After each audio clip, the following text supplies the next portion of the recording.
All right. Well, thank you all for coming today. This is an important day in the Supreme Court of the United States.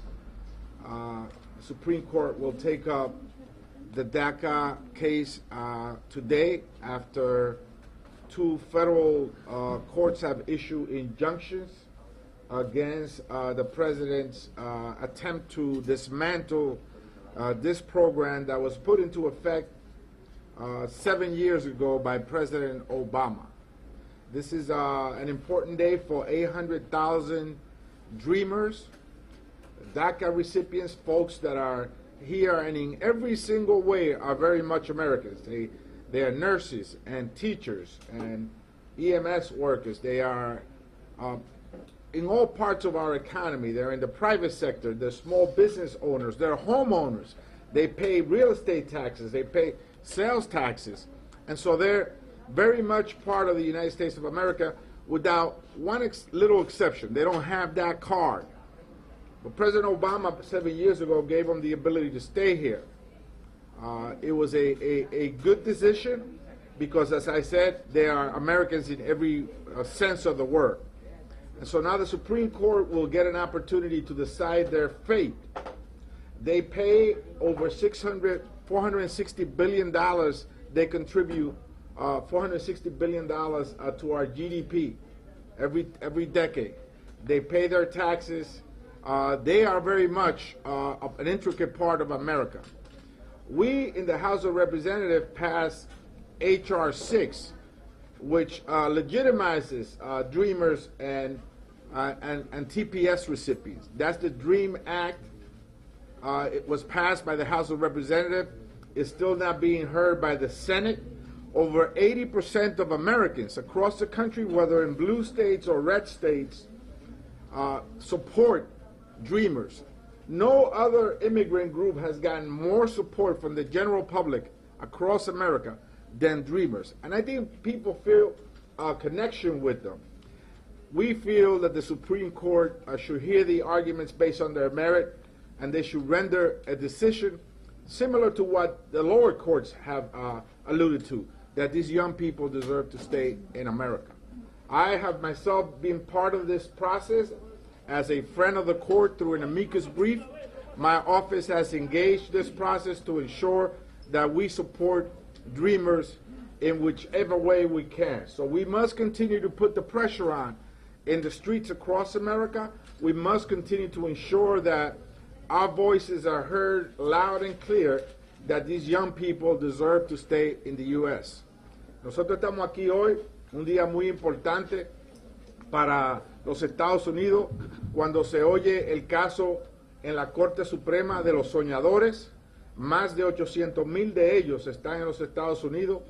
Ellos están aquí porque el presidente Obama le otorgó lo que se llama DACA. Dos cortes federales menores han tomado decisiones para frenar las acciones del presidente Trump de expulsarlo de esta nación. Y hoy se oyen los argumentos basados en su mérito en la Corte Suprema de los Estados Unidos, y esperamos que esa corte sea sensible y que ellos puedan quedarse aquí con sus familias, al lado de sus familias y sus vecinos como merecen estar. Ellos contribuyen más de 460 billones de dólares cada década, pagan impuestos, muchos son profesores, son policías, son enfermeras, son realmente parte íntegra, dueños de pequeños negocios. Un alto número de ellos también son dueños de su propia vivienda, pagan impuestos de real estate, son realmente una parte íntegra de América, y nosotros queremos de que ellos se queden aquí y que la Corte sea sensible frente a las necesidades de ellos. Ya este programa tiene 7 años de existencia, no hay razón por cual se debe de eliminar. Por eso le pedimos a los jueces de la Corte Suprema que sean sensibles con la necesidad de estas personas, de estos jóvenes y su familia. Let me also say that I also heard Supreme Court Justice Sonia Sotomayor say last week that unfortunately she feels the court has been doing Trump's work, that the court has not proven to be recently transparent, balanced, independent, and that they're too quick to the trigger to do the president's agenda. So I hope that the court, the other members of the court, hear that statement, and that in fact they hear the arguments that are being brought before it today in a judicious and transparent way.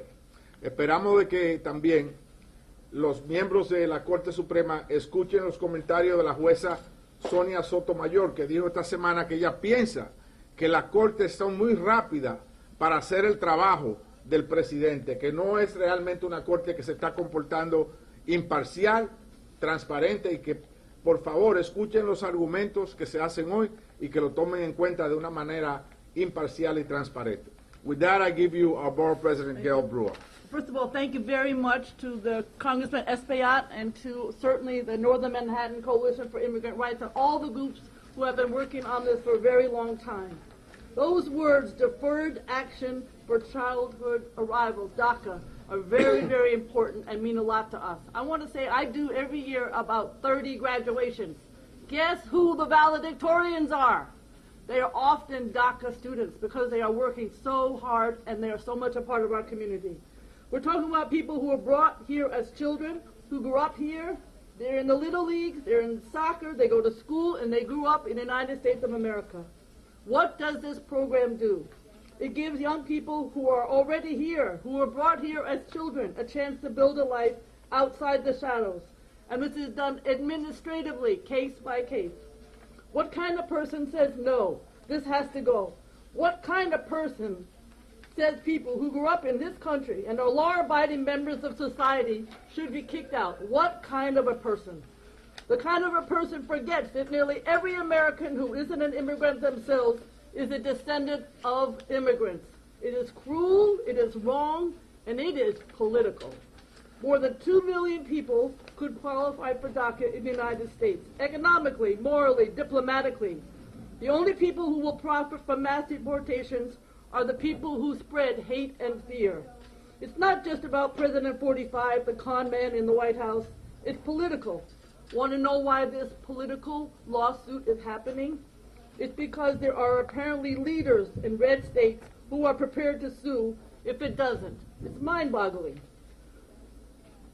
These people own this. 212 out of 223 Republicans voted to overturn DACA in 2014. Horrible. It's a political party that has almost entirely collapsed and given in to hate and fear. We're standing, as we know, and we've said over and over again, the greatest city of immigrants in the world. Despite all the challenges and obstacles, the promise is that as a city we will succeed together, but only with young people and people in general like the DACAs. Every day we're getting closer to delivering the promise that we want. And I will say, as I said as I began, these people are very much a part of the success of this city. We're going to beat the Republicans and that guy in the White House because we have a lot more to offer than they do. A society where everyone succeeds together. That's the promise of America. We'll keep fighting for it and keep fighting for the dreamers who deserve to see the promise fulfilled. And Congressman and all the immigrant groups who've been working on this and all the amazing DACA students. I teach at Hunter College.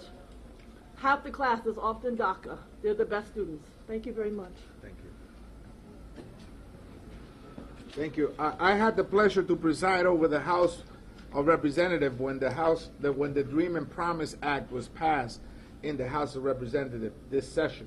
And we're optimistic that if the courts rule favorably, that the Senate will be compelled to take this bill up as well.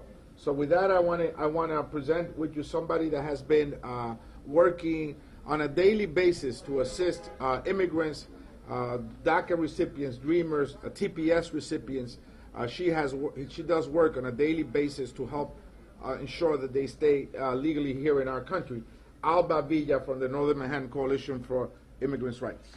Thank you, Congressman Espaillat and Board President Gilbert. I am very proud to lead an immigrant rights organization in New York City and New York State because we are very supported. And I want to acknowledge also Congressman Espaillat's leadership in Washington, in Congress, and really through our nation's capital, making sure that our voices are heard and our community's voices are heard and their echoes are loud. Today, the Supreme Court hears oral arguments on a very important case, and I want to take an opportunity to highlight the voices and contributions of the hundreds and thousands of DACA and Dreamers that this case really affects and what it represents.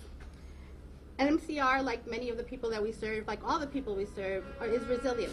And we're here to support our community in the longevity of the fight for what's right. And so yes, DACA recipients are our clients, but they're also our coworkers, our teachers, our doctors, our nurses. If we are the cornerstone of our community, they are an integral part of the solid foundation that makes us who we are. So yesterday, the Center for Migration Studies of New York came out with a report that captured a lot of what we know already, how integral exactly DACA recipients are to our community. They make up more than 1 million workers, 33,000 of whom are teachers. The impact to our nation to have 1 million young adults yanked from our country, from our workforce, our economy, our schools, our family, that would be devastating. The Center for Migration Studies also found that 81% of DACA recipients have lived in the U.S. for more than 15 years. 83% is in the labor force, and of that pool, 95% is employed. Additionally, 346,445 U.S.-born children under the age of 18 have at least one DACA parent. 10,000 babies are born each day, and a quarter of them are Latino. The Latino community is the 11th largest economy of the world. So the impact that a wrong decision could have on this case is huge, and we are here standing with all of you to show our support. Quiero reconocer al congresista Espaillat por su liderazgo en el Congreso y su compromiso a proyectar las voces de nuestra comunidad, no solo en los pasillos del Congreso, sino en toda la capital de esta nación. Hoy, en lo que la Corte Suprema de Justicia escucha los argumentos orales en un caso muy importante, la coalición quiere recalcar las voces y las contribuciones de los cientos de millones de jóvenes que son elegibles para DACA. La coalición es resistente como nuestros clientes y las personas que servimos, y estamos aquí para mostrar apoyo a nuestra comunidad y para preservar en la lucha. Sí, nosotros tenemos clientes que son DACA, pero también son nuestros compañeros de trabajo, son nuestras maestras, son nuestros doctores, son nuestras enfermeras, son nuestros vecinos, son una parte integral de nuestra comunidad. El Centro por los Estudios de Inmigración publicó un reporte precisamente ayer que captura la contribución que tienen los recipientes de DACA. Y para darle un ejemplo, 81% de los recipientes han vivido en los Estados Unidos más de 15 años. 83% son parte de la fuerza laboral y de eso 95% están empleados. Además, 346.455 de los niños nacidos en los Estados Unidos menores de 18 años de edad tienen por lo menos un padre o madre que es DACA.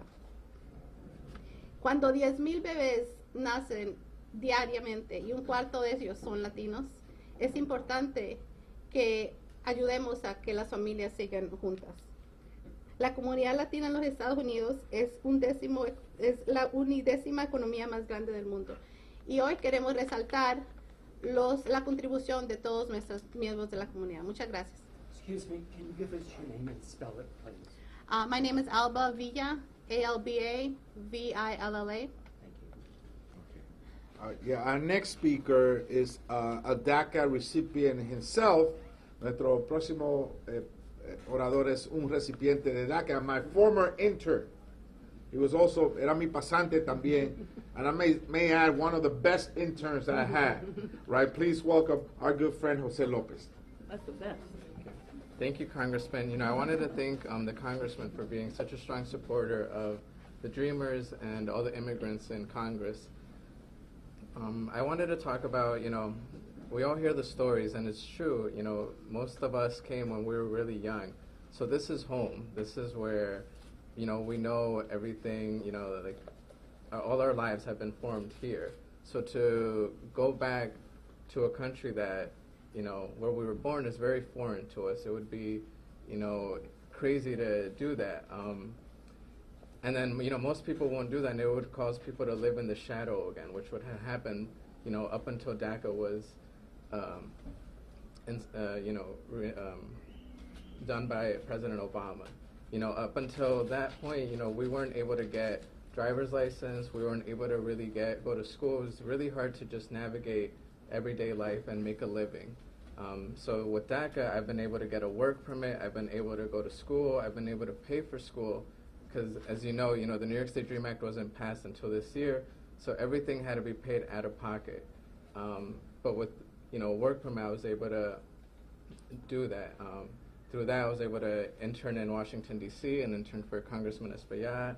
I've been able to now work for Northern Manhattan Coalition for Immigrant Rights, where I see, every day, I work in the legal department, and I see every day all the DACA recipients who come, to renew it, and this, there's a common theme amongst all of us, and, we all want to work hard, we all want to do better.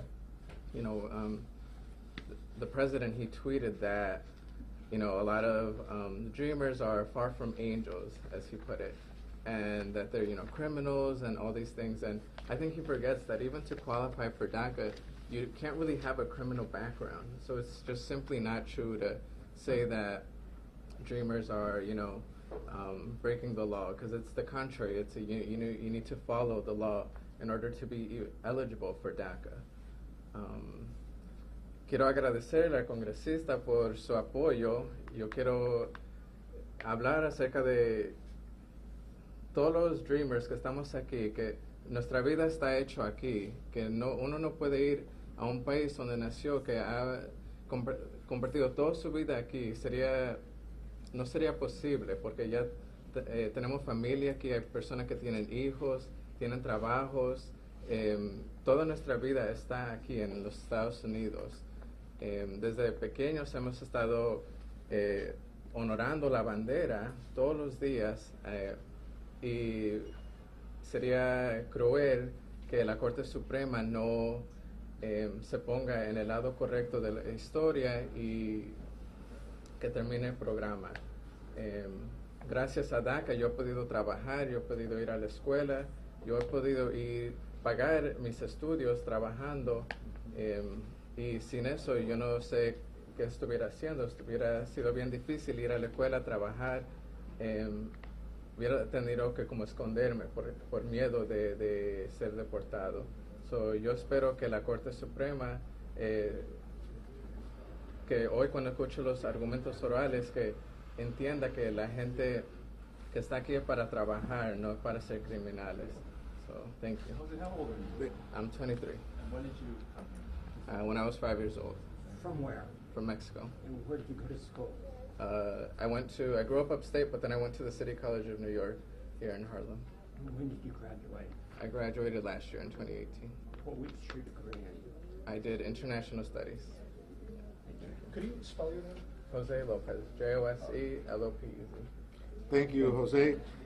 Nosotros estamos acompañados también por Eni Pichardo de la oficina de la fiscal general Tish James, y también estamos acompañados por Richard Crampton de Communications del Cayuga Center. We are also joined by Eni Pichardo from the New York State Office of Attorney General Tish James, and also Richard Crampton, the VP Corporate Communications person from the Cayuga Center.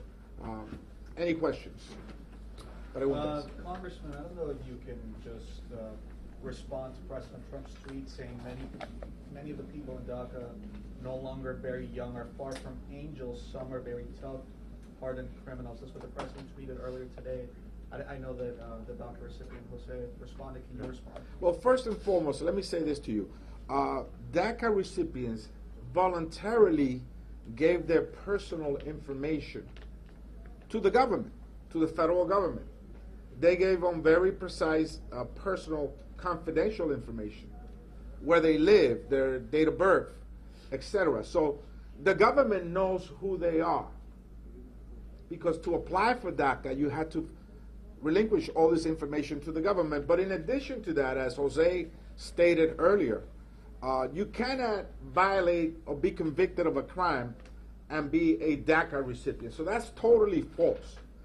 A right-out lie trying to influence the decision of an independent body of government, the Supreme Court of the United States.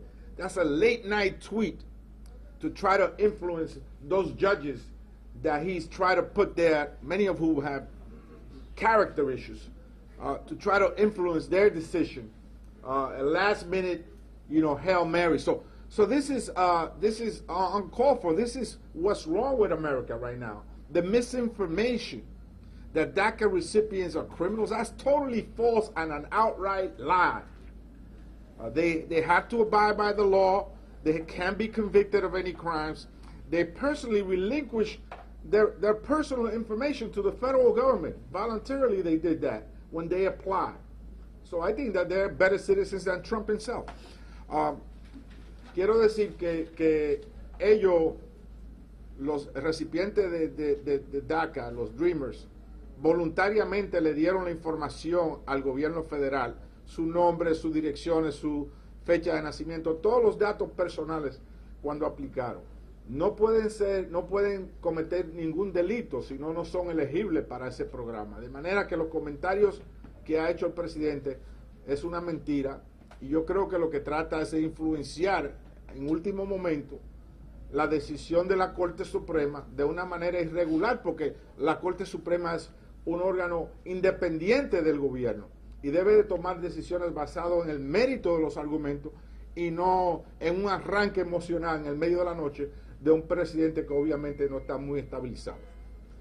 Congressman, you've made an argument based on personal stories, but this is a legal case before the Supreme Court.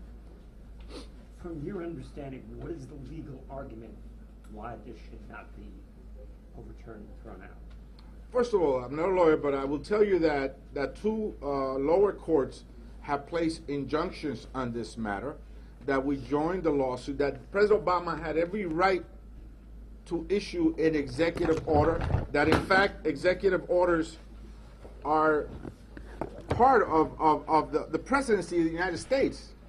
And this president has attempted to issue many executive orders that then have been ruled unfavorable or legitimate by the courts. So the use of an executive order is by no means an illegal act. This is a legal action that the President Obama took, and the court would then now render a decision today based on the merits of the arguments for and against. And we're very optimistic that the court, and we're hopeful that the court will be sensible in its approach to 500,000 or 800,000 young people that in every way are Americans, but that one little way, which is that they don't have that piece of paper.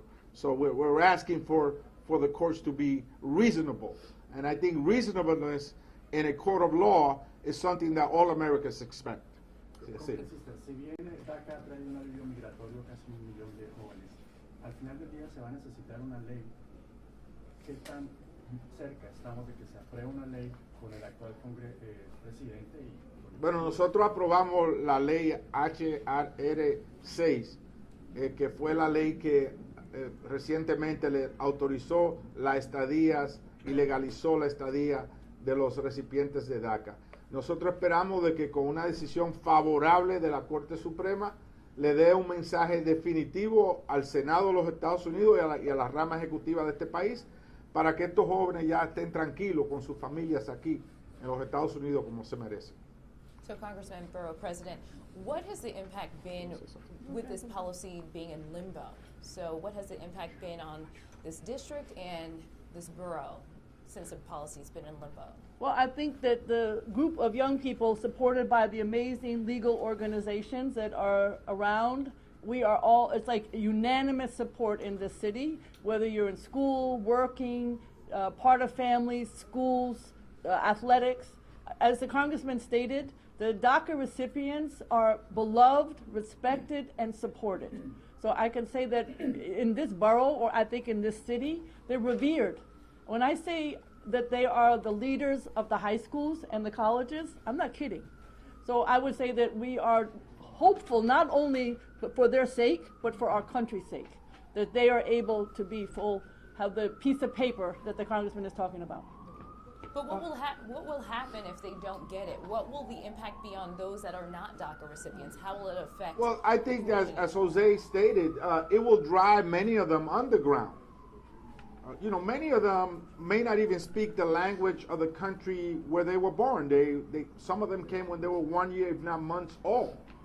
So it would drive many of them underground, and that will be sad, another sad day for America, where young people that are teachers and are nurses and are homeowners and small business owners, that they have to go underground because our nation didn't apply the sensibility, that we didn't have the heart to really say what over 80% of Americans are saying across the United States. They're not just popular here in New York State, in New York City.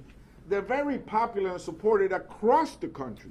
So that's why I am really taken aback by this poison, this hateful attitude from the president to even go against the vast majority of Americans, including some of the members of his own political party.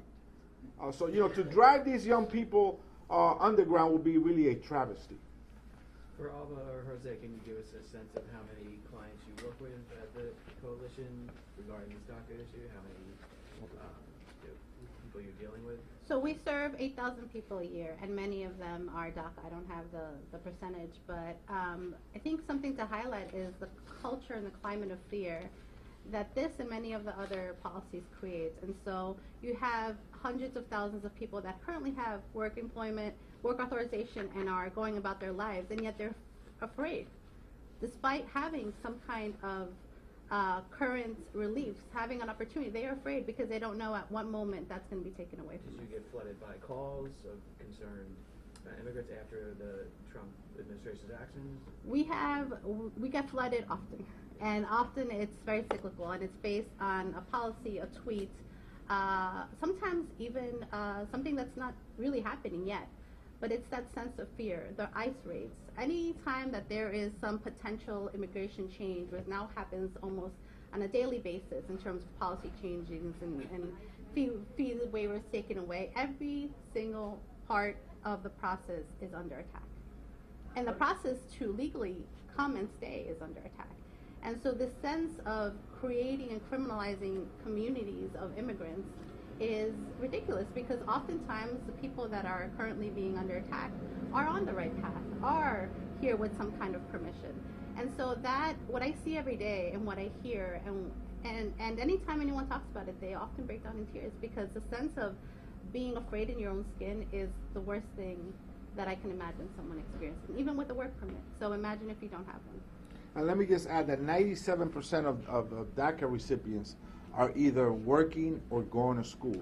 El 97% de los recipientes de DACA son personas que están trabajando o están estudiando. O sea, son personas productivas para nuestra comunidad. Last question. Congressman, I wonder if this court decision doesn't go the Democrats' way, would you guys be willing to work with the president to reach a consensus, maybe giving him the wall in exchange for DACA? There's been a lot of talk about that.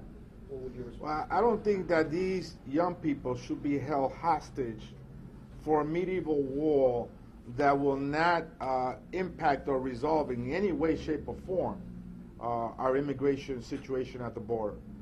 Clearly, that's a situation that's being driven by a crisis in the Triangle country for the most part, a food security crisis because of a 6 to 7 year drought.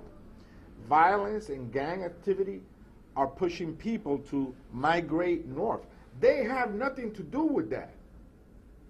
So why hold them hostage in exchange for the wall? The answer to your question is absolutely not. Thank you so much. That's it. Thank you. Jose, can we ask you a question? What concerns do you have about DACA being rescinded? And if you thought about what you would do? I mean, it would be difficult to, for example, my work permit, would expire next year, and then that, if DACA were to be terminated, I wouldn't be able to renew it. So what that would mean is that technically, I'm not, eligible to work in the United States because I don't have a valid work permit. So then, that leads to other things expiring, like your driver's license, all these things, and it just kind of leads to, what I do. I wouldn't be able to really work. I'd be afraid to, not be able to provide ID if I were to be stopped by, an immigration officer. So, and ultimately, it would just be fear of deportation. So I think how much does this weigh on you? I mean, you know, it's my life, so it's it's a lot of weight because it's something that you wake up thinking, you know, every day that well, what's going to happen in court, what's going to happen, what is the president going to say? So it's definitely something that kind of keeps you up at night and keeps you thinking about well, what's going to happen if I don't have this work permit, and I honestly don't know what I do. Thank you so much. Thank you all. Thank you.